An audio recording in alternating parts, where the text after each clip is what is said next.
nos cœurs s'élèvent vers lui, vers notre Dieu. On est vraiment heureux, vraiment content. On oublie nos soucis. On vient louer notre Dieu et notre Seigneur. Soyez bénis. Amen. Amen.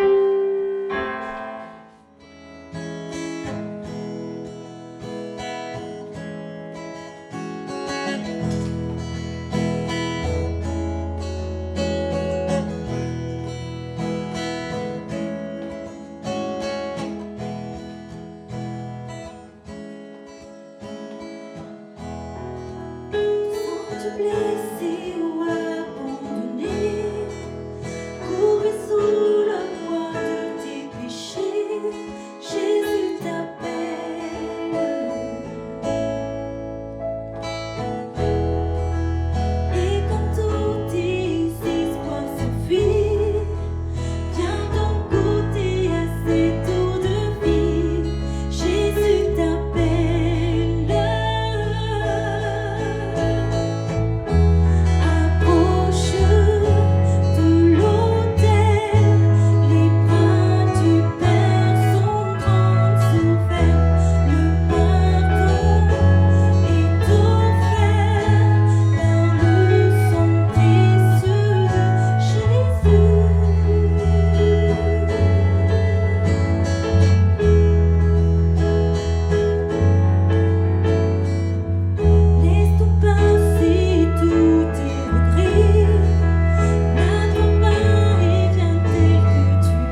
tout mal soit détruit en moi.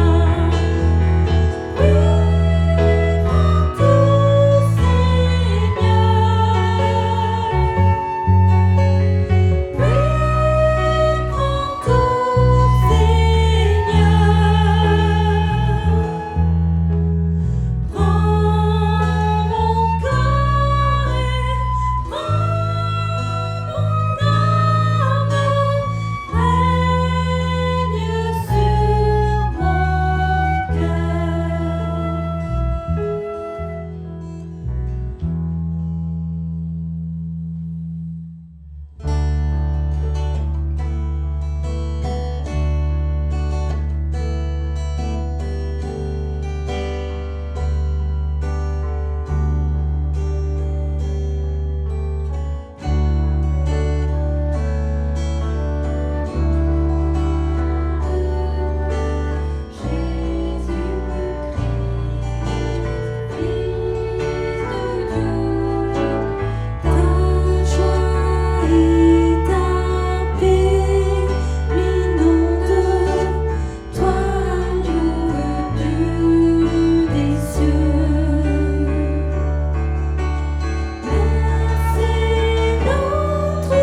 Bonjour à tous. Bonjour à tous, frères et sœurs de Villeneuve-sur-Lot. Bonjour également aux frères et sœurs de Nemours. Bonjour à toutes celles et tous ceux qui ont l'occasion de regarder cette vidéo ce matin ou peut-être cet après-midi. Voilà, pour moi ici c'est le matin. En tout cas, j'aimerais pouvoir vous partager à nouveau une réflexion sur ce qui, je pense, fait partie des choses qui doivent caractériser un chrétien. Ce que nous, on appelle assez couramment notre témoignage. Et voilà, moi j'ai appelé ça, et ce sera le titre de mon message, même si vous en verrez peut-être l'illustration que vers la fin de ce message, c'est ce que j'ai appelé avoir une vie irriguée de la puissance divine. Alors pour commencer ma prédication, j'aimerais d'abord vous raconter une histoire. Une histoire qui, dans un premier temps, n'a rien de biblique, mais qui finalement a déclenché chez moi une réflexion à partir de laquelle je me suis appuyé pour construire ce message. Alors, je vous rassure, il y aura des références bibliques. Cette histoire, c'est une histoire que j'ai vue, je crois, sur une vidéo Facebook ou autre, enfin quelque chose de ce genre-là, mais qui m'a interpellé.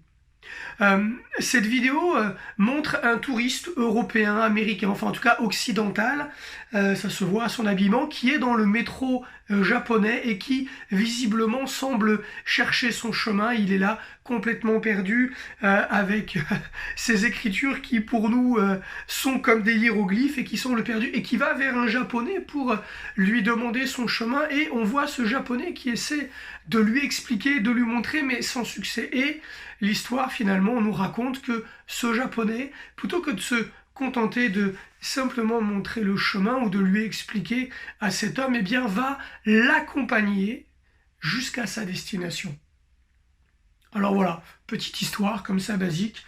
Je ne sais pas si c'est une histoire vraie, je ne sais pas si c'est une histoire basée sur une histoire vraie, je ne sais pas si c'est, comment dire, une histoire que l'on a imaginée pour peut-être faire passer un message, mais en tout cas, moi, ça m'a amené à cette réflexion.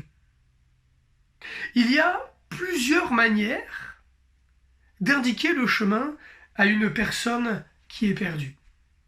Comme je le dis, on peut tenter de le lui expliquer. Vous savez, on se gare sur le bord de la route. Excusez-moi monsieur, je suis perdu. Est-ce que vous pouvez m'indiquer où se trouve la rue Untel, où est-ce que se trouve le bâtiment machin?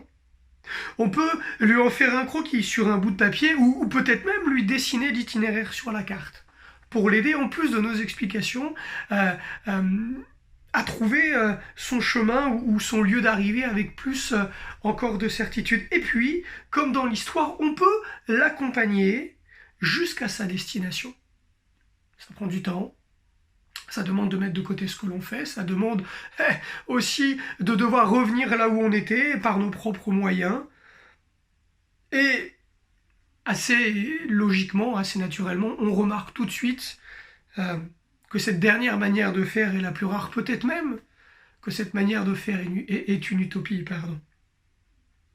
Et je pense, je me disais cela, que c'est tout à fait normal et légitime d'un point de vue humain de ne pas imaginer résoudre le problème de quelqu'un de cette manière.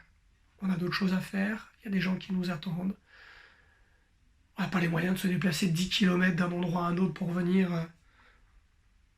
Mais je me disais que, d'un point de vue spirituel, je crois vraiment que nous ne sommes pas destinés à montrer le chemin à celles et ceux qui sont perdus, qui sont en recherche du salut, qui sont en recherche de Jésus-Christ. Mais nous avons finalement, à l'image de ce japonais dans cette vidéo, la mission de les accompagner jusqu'à leur destination. Et cette destination n'est ni plus ni moins que la croix. Et je me suis rappelé ce texte que l'on trouve dans l'évangile de Luc au chapitre 24 et au verset 13 et 15. Je lirai aussi les chapitres 31 et 32 pour raccourcir. C'est Jésus sur le chemin d'Emmaüs qui rencontre et qui va passer du temps avec quelques disciples. Je lis pour vous. Et voici ce même jour, 2 disciples allaient à un village nommé Emmaüs, éloigné de Jérusalem de 60 stades. Et il s'entretenait de tout ce qui s'était passé. Tout ce qui s'était passé, c'est la mort de Jésus-Christ.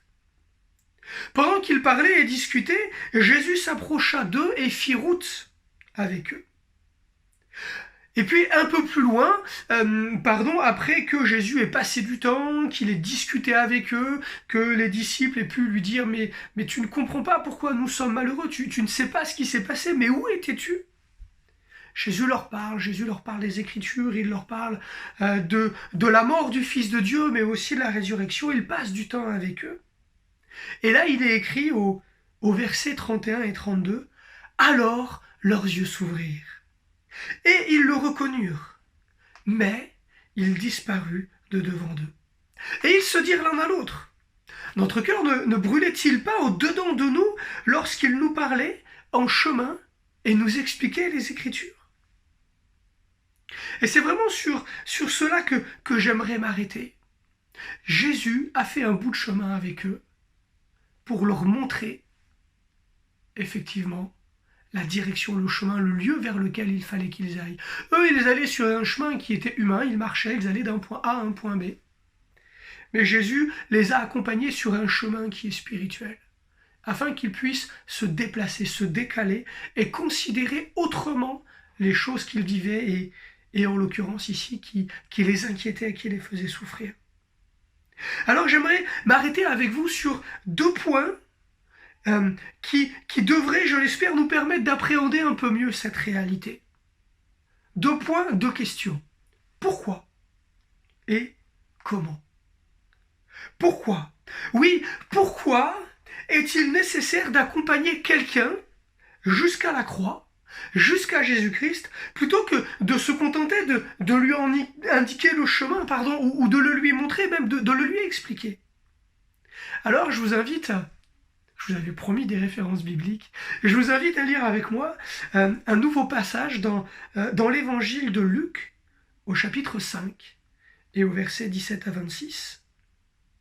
Luc, chapitre 5, versets 17 à 26. Un jour, Jésus enseignait. Des pharisiens et des docteurs de la loi étaient là assis, venus de tous les villages de la Galilée, de la Judée et de Jérusalem, et la puissance de Dieu se manifestait par des guérisons. Et voici des gens, portant sur un lit un homme qui était paralytique, cherchaient à le faire entrer et à le placer sous ses regards. Comme ils ne savaient pas par où l'introduire à cause de la foule, ils montèrent sur le toit et ils le descendirent par une ouverture avec son lit, au milieu de l'assemblée, devant Jésus. Voyant leur foi, Jésus dit, « Homme, tes péchés sont pardonnés. » Les scribes et les pharisiens se mirent à raisonner et à dire, « Qui est celui qui profère des blasphèmes? Qui peut pardonner les péchés si ce n'est Dieu ?» Jésus, connaissant leurs pensées, prit la parole et leur dit, « Quelle pensée avez-vous dans vos cœurs? Lequel est le plus aisé? De dire « Tes péchés te sont pardonnés » ou dire « Lève-toi et marche ». Or, afin que vous sachiez que le Fils de l'homme a sur la terre le pouvoir de pardonner les péchés, je te l'ordonne, dit-il au paralytique, « Lève-toi, prends ton lit, va dans ta maison. » Et à l'instant, il se leva en leur présence, prit le lit sur lequel il était couché et s'en alla dans sa maison, glorifiant Dieu.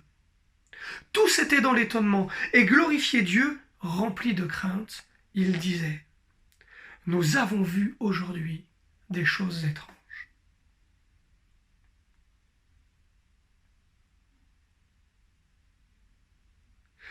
Je crois, j'en suis convaincu, et c'est ce que j'affirme ce matin, que si l'on veut que les hommes puissent rencontrer leur Sauveur, Jésus-Christ, on ne peut pas se contenter de prêcher le salut.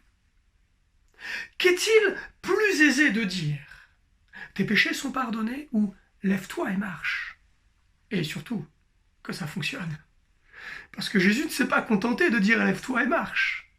Il a dit « Lève-toi et marche » et la puissance de Dieu s'est révélée et cet homme paralytique s'est levé, a pris son lit et il a marché. On ne peut pas se contenter de simplement dire aux gens « tes péchés sont pardonnés ». Parce que même avec la plus grande érudition, la plus grande force de persuasion ou le plus grand zèle à le faire, cela ne produit, aucun résultat. Aucun résultat autre que la propagation d'une religion. Mais certainement pas de l'évangile. L'évangile qui est la bonne nouvelle du salut, qui touche tous les hommes. Considérons quelques instants l'histoire de l'Église avec un grand E, au niveau de l'histoire des hommes. Il y a eu les grands réveils à l'époque de l'Empire romain, et puis l'Empire romain a voulu que tout son empire puisse être chrétien. Alors ils sont allés vers les barbares, ceux qu'on appelait les barbares, les Visigoths, les Germains et autres Thraces, autres peuplades nomades de partout, et puis ils les ont convertis avec la Bible, mais avec l'épée et avec de l'or. Les musulmans également, au début du deuxième millénaire, ont tenté d'être convertis par les croyants, toujours avec la Bible et avec l'épée. Je repensais aux Cathares, au XIIIe siècle, qui ont eu aussi, eux, le choix entre la Bible ou l'épée. Et puis on pourrait remonter l'histoire et voir qu'à chaque fois que les chrétiens, quelle que soit l'étiquette qu'ils se donnent ou qu'on leur a donnée, mais à chaque fois que les chrétiens ont voulu montrer le chemin, convaincre, parler, expliquer, ils ont toujours accompagné leur prédication d'une épée, d'un fusil ou d'un sac rempli de billets. Mais quelle a été la conséquence, le résultat, si ce n'est la destruction, la haine, la colère, la guerre? Mais où, dans cette manière de faire, se trouve l'amour de Dieu et la puissance qui les amène à rencontrer leur sauveur personnel? Alors, je nous pose cette question, à nous, enfants de Dieu, chrétiens, qui voulons témoigner, proclamer et amener les gens à considérer que Christ est leur sauveur et qu'il peut changer leur vie. Qu'en est-il de nous? Est-ce que nous utilisons des armes pour convertir les autres, quelle que soit la nature de ces armes? Et si nous les utilisons, quelles sont les armes que nous utilisons? Jésus-Christ n'a utilisé aucune arme pour convertir personne, pas plus lui que les apôtres après lui. Et pourtant, nous croyons qu'il était le Fils de Dieu, et s'il était bien le Fils de Dieu que nous confessons, alors la Bible nous dit qu'il avait avec lui des armées d'anges à sa disposition. Lui, plus que quiconque, aurait pu déployer cette sorte de persuasion, mais il ne l'a pas fait. Et moi, j'aimerais nous dire que, selon son exemple et à la suite d'hommes tels que Paul, nous sommes appelés à faire différemment. Paul a affirmé ceci dans 1 Corinthiens 2,4.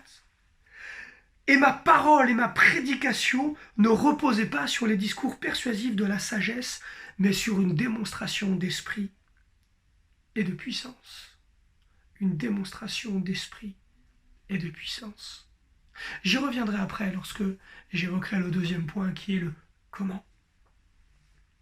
Deuxième chose que j'aimerais vous dire sur le pourquoi est-ce que nous devons accompagner nous-mêmes, marcher avec ceux qui ne connaissent pas Jésus-Christ pour les accompagner jusqu'à sa personne, c'est que le monde a toujours été dépositaire d'une réelle sagesse de la part des hommes.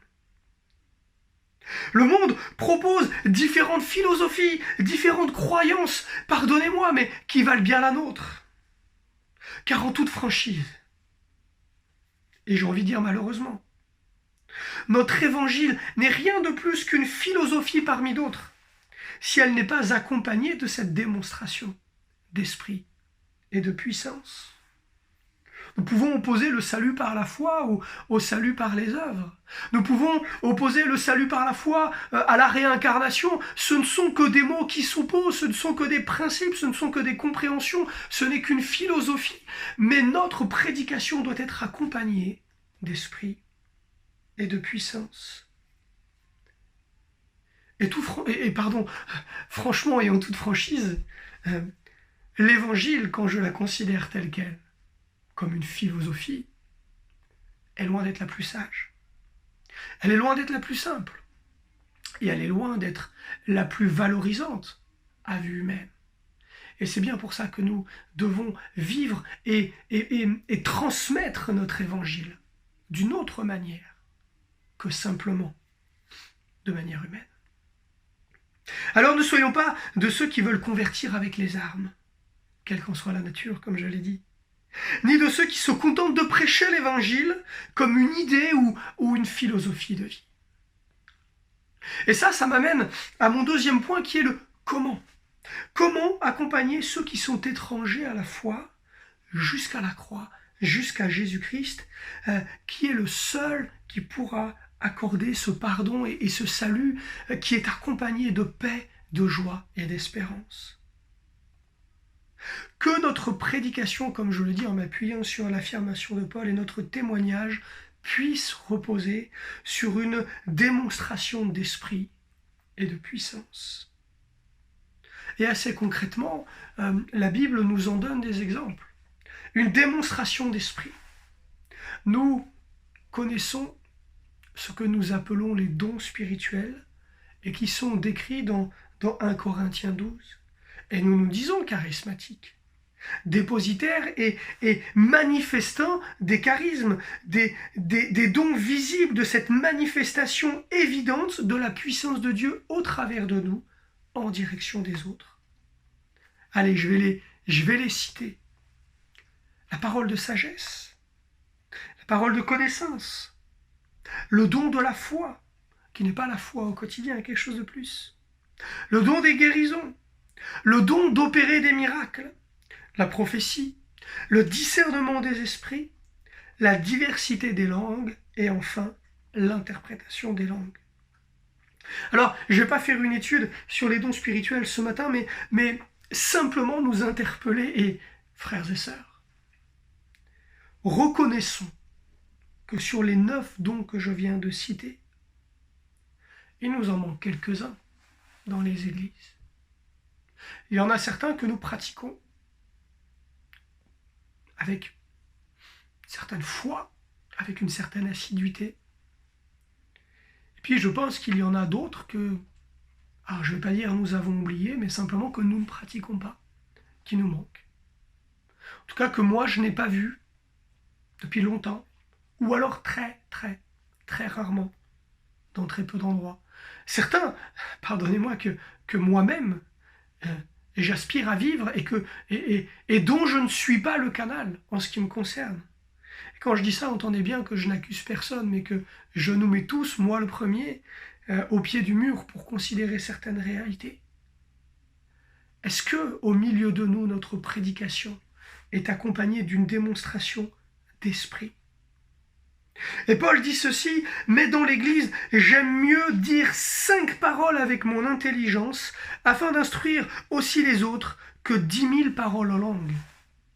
Et un peu plus loin, mais si tous prophétisent et qu'il entre un non-croyant ou un simple auditeur, il est convaincu par tous, il est jugé par tous, les secrets de son cœur sont dévoilés, de telle sorte que tombant sur sa face, il adorera Dieu et publiera que Dieu est réellement au milieu de vous. 1 Corinthiens chapitre 14, les versets 19 et 24 et 25. Paul démontre là, il insiste alors sur un don en particulier qui est celui de la prophétie, mais en mettant bien en évidence qu'il doit y avoir une manifestation d'esprit au milieu de nous pour que ceux qui sont auditeurs, ceux qui entrent, ceux qui ne connaissent pas Dieu puissent alors devant la manifestation, comment j'ai envie de dire, indiscutable de la puissance et de la présence de Dieu, qu'ils puissent alors le reconnaître et pouvoir en être suffisamment touchés pour l'adorer. Et ce qui est extraordinaire, c'est quand un homme est touché, ou une femme, au point d'en être amené à adorer Dieu, alors ça veut dire qu'il va pouvoir rencontrer son Sauveur et recevoir le salut. Une démonstration de puissance. Ah. Et je me dis, je ne sais pas pour vous, mais moi je le reconnais, je suis un peu comme ça. Je m'attends toujours à la puissance de Dieu, comme il est dit dans le livre des Actes, celle qui s'appelle la grande. Vous savez, la puissance de Dieu où il y a le miracle, quelqu'un, oui, comme le paralytique qui se lève, wow, ça faisait 40 ans qu'il ne marchait pas, et là il marche, il était dans un fauteuil, il se lève, il était aveugle, et il a recouvré la vue, il était sourd, il entend, il avait une maladie incurable, et puis ça y est, il a été guéri du sida, il a été guéri de la lèpre. Ah Seigneur, j'avais un trou énorme dans mon budget, et j'ai reçu un chèque de 200 000 €. Voyez ce que je veux dire? Une résurrection, la grande puissance de Dieu. Ok, Dieu se manifeste comme ça. Mais on aime bien le tape à l'œil. Hein. Il y a des hommes qui sont venus un jour dire à Jésus, fais-nous un miracle. Et Jésus leur dit, vous êtes une génération et vous n'aurez pas d'autre miracle que celui de Jonas. Autrement dit, je vous montrerai plus rien, mais je vais mourir. Moi, j'aimerais vous parler de la puissance de Dieu du quotidien.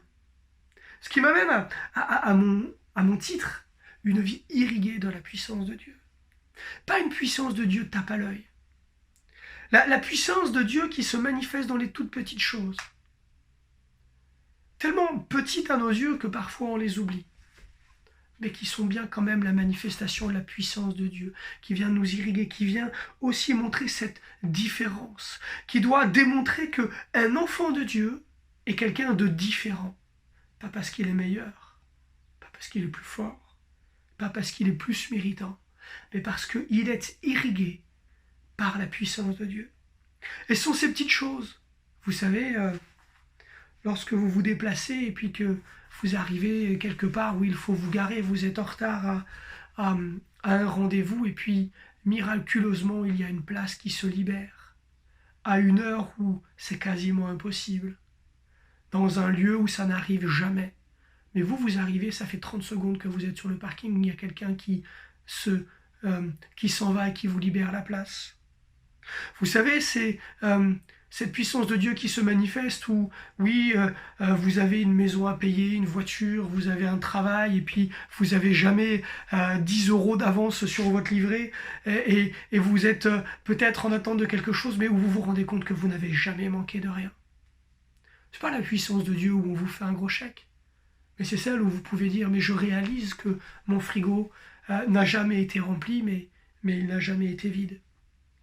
C'est la puissance de Dieu qui se manifeste au quotidien dans votre travail lorsque vous avez un problème avec un collègue qui est insoluble. Et puis nous, on attend que comme David, le Seigneur vienne descendre et juger cet impie, cette infâme qui me fait du mal à moi, le serviteur de l'Éternel. Mais au lieu de ça, un jour vous arrivez au travail et l'attitude de cette personne, elle a changé parce que vous avez prié pour que ça s'arrange. Parce que vous avez prié pour lui, et sans que vous ne compreniez ni pourquoi ni comment, sans qu'il y ait quelque chose qui se voit, sans qu'il y ait même quelque chose qui soit saisissable, alors l'attitude de celui ou de celle qui vous haïssait, qui vous portait du tort, et qui venait créer cette sensation-là de mal-être, et bien du jour au lendemain, ça devient quelqu'un avec qui vous pouvez travailler. Et c'est ça que j'appelle la puissance de Dieu au quotidien. Celle qui fait que chaque matin, je peux me lever. Que je sais que tous mes problèmes ne sont pas résolus, que le ciel ne va pas s'ouvrir avec un chèque, avec une puissance, avec un ange qui va venir régler tous mes problèmes, mais où je sais que je ne manquerai de rien, où je sais que mes problèmes vont s'arranger, où je sais que les difficultés, que ma famille, que tout cela est entre les mains de Dieu et qu'effectivement, il se passe des choses qui sont incroyables. J'ai été vraiment interpellé ces derniers temps, on en parlait avec Hichem. Alors pour ceux de Nemours qui nous écoutent, Hichem Gerzis, c'est le pasteur de Villeneuve que je remplace et qui lui aussi doit partir dans une autre église. Et on se disait, on n'a jamais été autant dépendant de Dieu. On n'a jamais connu ni l'un ni l'autre dans les différents épisodes de nos vies des périodes où on ne maîtrisait tellement peu de choses et où on était totalement dépendant du Seigneur. On n'a jamais connu des périodes comme ça. Et moi, j'ai expérimenté cette maison que j'ai dû mettre en vente. J'ai rien gagné dessus, j'ai rien perdu. Elle s'est vendue juste au bon moment, juste comme il faut, tout s'est goupillé. Humainement, ça n'aurait jamais pu arriver. Je ne sais pas comment, j'ai pas d'explication. Il n'y a rien d'extraordinaire. J'ai pas fait une plus-value incroyable. J'ai pas fait une vente extraordinaire. Mais simplement, le Seigneur a permis que les choses, elles se passent. Et je réalise auprès de mes voisins qui me connaissent bien qu'ils voient le témoignage de la puissance de Dieu, non pas en ce que j'ai vécu quelque chose de plus extraordinaire, mais simplement ils ont vu juste le timing. Et plusieurs d'entre eux ont pu me dire, on voit Rémi, que tu ne pars pas juste pour un travail, mais que tu vas bien se faire quelque chose qui est conduit par le Dieu que tu sers. C'est ça la puissance de Dieu. C'est pas grand-chose. Tout le monde l'a pas vu, c'est pas tape à l'œil. Ce sera pas un souvenir impérissable dans mon village qui dira que la famille Lours, elle a vendu sa maison 3 fois le prix qu'elle aurait dû. Non. Mais juste ceux qui nous côtoient au quotidien, ils ont pu voir qu'il y avait une toute petite chose de différente. C'est que ça s'est fait au bon moment, de la bonne manière. Et ça, c'est un témoignage parmi d'autres, mais j'aimerais vraiment nous alerter à prendre, comment j'ai envie de dire, à prendre le temps de considérer ces petites choses et à chercher à les vivre. Seigneur, je ne veux pas vivre de grandes choses, mais je veux que ma vie soit irriguée afin que ma prédication puisse être, que mon témoignage puisse être assis sur une démonstration d'esprit et de puissance. Et c'est bien pour ça que, et je vais citer ces deux choses avant de conclure, que Jésus nous encourage à ressembler à des petits-enfants devant le royaume de Dieu, très simples, qui n'attendent pas grand-chose, mais qui sont dépendants de leur Père, et qui savent simplement qu'ils ne manqueront de rien, qu'ils auront ce qu'ils ont besoin pour vivre. C'est pour ça également que Jésus et Paul aussi, dans Matthieu 6 et dans Philippiens 4-6, nous encouragent à ne nous inquiéter de rien. Ne vous inquiétez de rien, mais en toute chose, faites connaître vos besoins par la prière et par des actions de grâce. C'est pas toujours facile, mais elle est là aussi la démonstration de puissance. Elle est là la démonstration de puissance. Alors je vais conclure ce matin simplement en reprenant ces choses. Le Seigneur ne nous a pas mandatés pour nous contenter d'indiquer le chemin à ceux qui sont perdus, ni même à prendre le temps de le leur expliquer. Mais il désire vraiment que nous puissions les accompagner sur ce chemin, jusqu'au pied de la croix, jusque devant sa personne, où il pourra, lui, leur témoigner directement de l'amour de Dieu et du salut, et où nous pourrons, nous, en chemin, leur témoigner de son amour et de sa puissance, pour leur donner envie de continuer à se diriger vers Christ. Notre prédication, frères et sœurs, et tous, lorsque nous parlons de Jésus, dans une certaine mesure, nous sommes des prédicateurs, ceux qui parlent pour. Notre prédication, notre témoignage sont justifiés par la démonstration d'esprit et de puissance.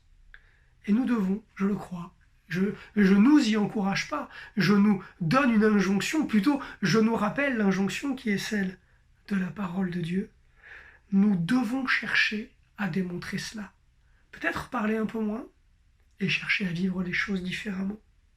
Manifestation d'esprit par notamment la manifestation des dons spirituels, par la manifestation évidente, visible du fruit de l'esprit. Je ne l'ai pas cité, mais voilà, je ne l'ai pas oublié. Manifestation également de puissance par les prodiges que Dieu fait au quotidien. Toutes ces petites choses qui paraissent anodines, mais qui non seulement nourrissent notre foi, mais doivent nous permettre de générer, créer la foi chez les autres. Regarde ce que je vis. C'est pas grand-chose, C'est peut-être une succession de coïncidences pour toi. Ça paraît anodin, mais c'est tous les jours que je le vis. C'est systématiquement lorsque je traverse une difficulté ou un problème, c'est à chaque fois, et c'est toujours dans la paix, et c'est toujours pour m'amener vers la résolution de mon problème. Vois la manifestation de la puissance de Dieu au quotidien. C'est cela que nous devons apporter, témoigner aux autres. Et c'est cela sur lequel je voulais m'arrêter aujourd'hui. Puissions-nous avoir une vie, irriguée par la puissance de Dieu. Soyez bénis, frères et sœurs. Puissiez-vous, vous-même qui me regardez et qui n'êtes pas mon frère ou ma sœur, être bénis. Je prie que vous puissiez rencontrer un chrétien, des chrétiens, qui puissent vous témoigner de cette puissance quotidienne. Et je prie que nous, chrétiens, puissions approfondir, découvrir, redécouvrir une vie irriguée tous les jours par la puissance de Dieu. À très bientôt. Au revoir.